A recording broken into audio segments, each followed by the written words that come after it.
Hello, this is Sania Patel and you are welcome to HW News English.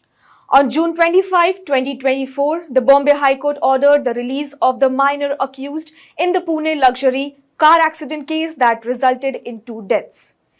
In its order, the court declared the previous remand orders illegal and nullified them.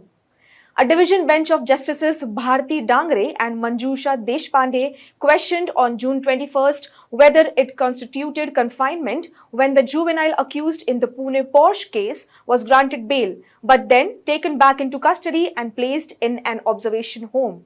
The verdict came in response to a habeas corpus petition filed by the minor's aunt seeking his release from the observation home. The 17-year-old accused is to be released into the care of his aunt. Following his release, the minor must continue attending sessions with a psychologist as directed by the court. Well, where is the fairness? Where is the justice? When a teenager responsible for the deaths of 2 young engineers in a luxury car accident in Pune is granted bail, but prominent political figures remain behind bars.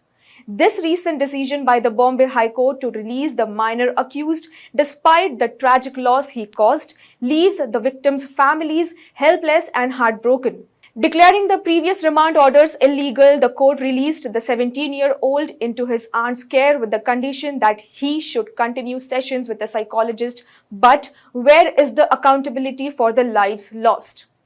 According to police medical reports, this young person was drunk at the time of the accident, and there are allegations that his mother tampered with blood samples to save him from the crime.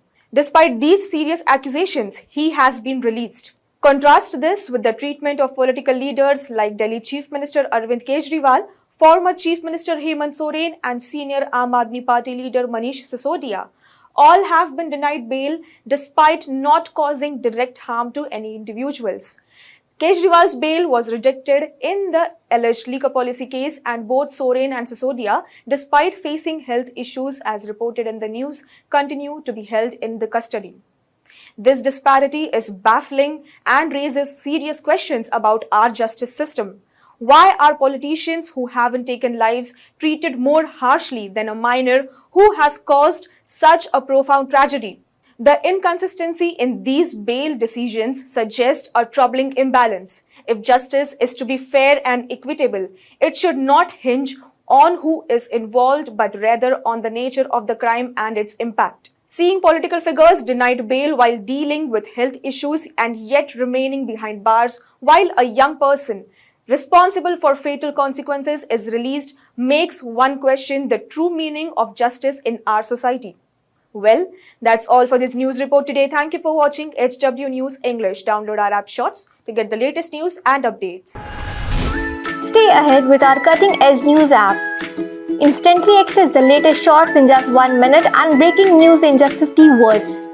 Download now for a smarter, faster news experience.